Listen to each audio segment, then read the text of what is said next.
Di mana suamimu? Dikatakan lagi pergi berburu. Berapa lama kira-kira biasa dia berburu? Ya sekitar sebulan baru kembali. Kemudian kata Ibrahim, bagaimana kehidupan kalian? Istrinya mengeluh, hidup kami susah, hidup kami nggak enak, hidup kami gini. Tidak pernah lisannya mengatakan alhamdulillah, tidak pernah ada pujian Allah. Maka kata Ibrahim, kalau suamimu kembali titip pesan bahwasanya ada seseorang yang bernama Ibrahim mencari dia dan suruh dia mengganti tiang pintu rumahnya. Pulanglah Ibrahim alaihissalam. Setelah ketemu Hajar beberapa hari, lalu kembali lagi ke Palestina. Ismail AS kembali, lalu kemudian Ismail pulang ke rumahnya, tanya istrinya, siapa yang datang? Oh, ada tamu namanya Ibrahim. Apa yang dia bilang? Dia tanya masalah-masalah kita di sini, lalu saya menyampaikan keluhan-keluhan kita semuanya, keadaan kita di sini. Lalu apa pesan dia? Dia katakan, gantilah tiang pintu rumahmu.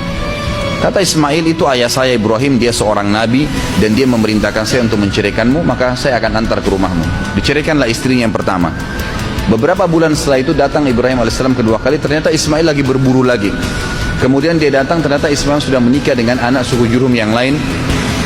Lalu Ibrahim bertanya, bagaimana kabar kamu, di mana Ismail? Dia bilang, suami saya lagi berburu. Bagaimana kehidupan kalian? Istri yang kedua ini semuanya pujian kepada Allah. Alhamdulillah hidup kami cukup, alhamdulillah kami bahagia, alhamdulillah begini, selalu muji Allah. Maka kata Ibrahim AS, kalau suami kau kembali, katakan ada tamunya datang bernama Ibrahim, dan sampaikan agar dia mempertahankan tiang pintu rumahnya.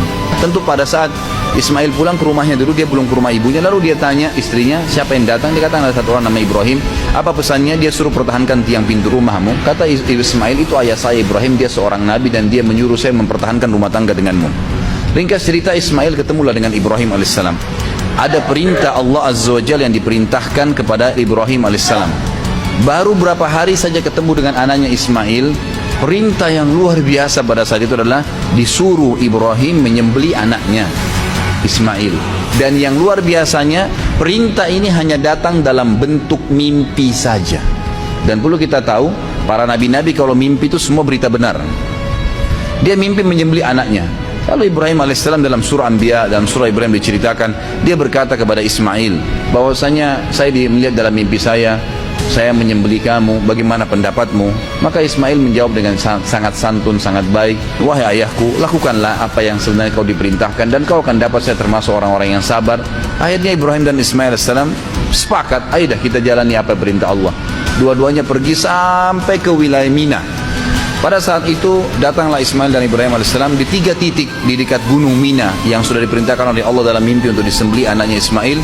Dia melihat syaitan datang mencoba mengganggunya, lalu Ibrahim AS melempari 7 kerikil kecil ke arah syaitan tersebut sambil membaca Bismillahirrahmanirrahim. Di titik 1 syaitannya pergi, di titik 2 kemudian dia datang lagi, dilempar lagi.